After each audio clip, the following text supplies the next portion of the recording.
Et salut à vous les amis, ici Peter Moon, très heureux de vous retrouver pour une nouvelle vidéo pour Spin Elite. Nous sommes en septembre, ça y est, c'est la fin de l'été. Mais vu que Spin Elite nous a demandé de concocter 4 vidéos sur ce thème précis, même si on est en septembre, c'est pas grave, c'est toujours l'été dans notre tête. Et donc aujourd'hui le thème abordé dans cette vidéo c'est très simple, c'est un tournoi joué sur Winamax avec un move que vous connaissez toutes et tous. C'est un concept que nous joueurs de poker on utilise à chacune des sessions. Est-ce que c'est un bon call ou est-ce que c'est un mauvais call? Dès que ça passe on est un héros, dès que ça passe pas on a l'air ridicule. Vous l'avez compris, c'est bel et bien le Hero Call.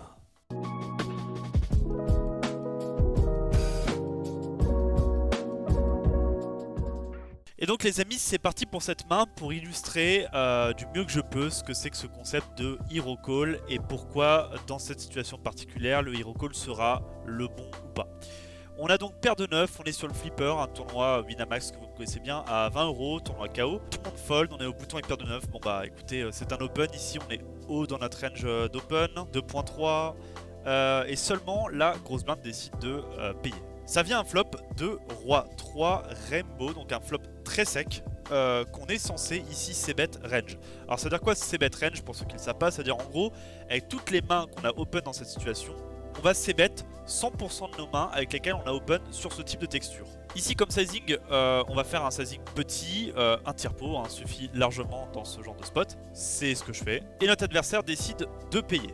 Donc à ce moment-là de la partie, notre adversaire, il peut avoir beaucoup de mains. Il peut avoir des straight draw, il peut avoir un 3, il peut avoir un 2, il peut avoir quelques paires comprises entre les 3 et les 7 ou les 8, grosso modo. Et donc ça vient une turn qui est un 10 de carreau. Et là, à notre grande surprise, notre adversaire décide de donc bet. Alors c'est quoi un donc bet? C'est lorsque on n'est pas l'agresseur dans le coup et qu'on décide de reprendre l'initiative. C'est exactement ce que fait notre adversaire. Il donc bet un tire-pot, grosso modo. Faut essayer de se poser avec quelle question, avec quel type de main il peut le faire ici. Sachant que en pure théorie, on n'est pas censé avoir de donc bet ici. Sauf, et là j'ai run ce spot sur PioSolver pour essayer de comprendre est-ce qu'on avait vraiment intérêt à donc bet ce type de board. Et donc il y a seulement 3 combos que utilise Pio pour donc bet. Ici ça va être 6 et 4 suité, 7 et 5 suité et 6 et 5 suité. En gros ça va être les 3 combos là qui va de temps en temps payer au flop et donc bet à la turn. Mais de manière générale on a vu ici que les combos que je viens de citer, il va beaucoup plus souvent les check raise au flop. Donc déjà le fait qu'il ne check raise pas et qu'il décide de donc bet à la turn, c'est très particulier parce qu'il est censé avoir que très peu de mains qui font sens ici. Donc la question c'est est-ce qu'on fold, est-ce qu'on call ou est-ce qu'on raise? Ici notre main est trop forte pour fold. La turn ouvre des draws, il peut avoir plein de types de draws comme des gutshots, des open-ended, des gutshots plus flush draw, plein de choses. Donc ici vraiment on doit call une fois. Et la river vient un set de cœur.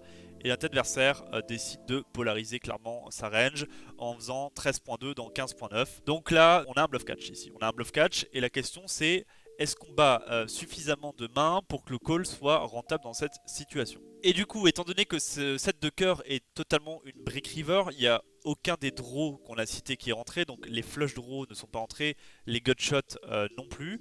Du coup, vu que je le mettais vraiment sur ce type de main, il n'y a plus qu'une seule main, grosso modo, qui nous battrait dans ce spot, ça serait genre Roi 10 qui a décidé de donc bet à la turn. Parfois l'adversaire il va avoir des random what the fuck, genre un Roi 8 qui sait pas trop pourquoi il donc bet, ça va arriver.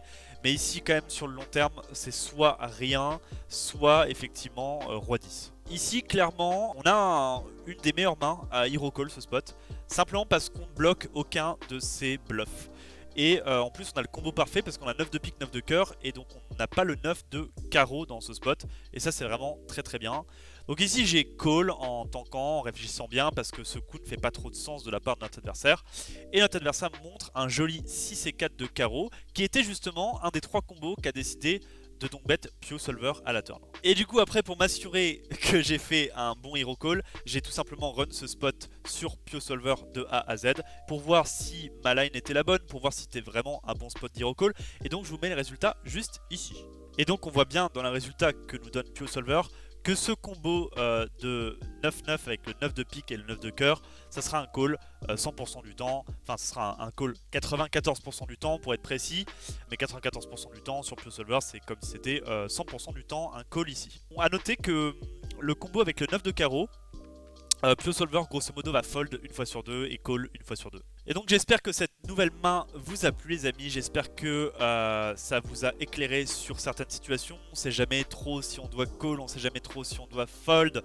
Et le fait de review cette main, de run ce spot sur un solver, ça nous éclaire beaucoup facilement. Et ici clairement j'ai pris cette main là parce que c'était un des meilleurs exemples de hero call, c'était le combo parfait pour le faire dans cette situation.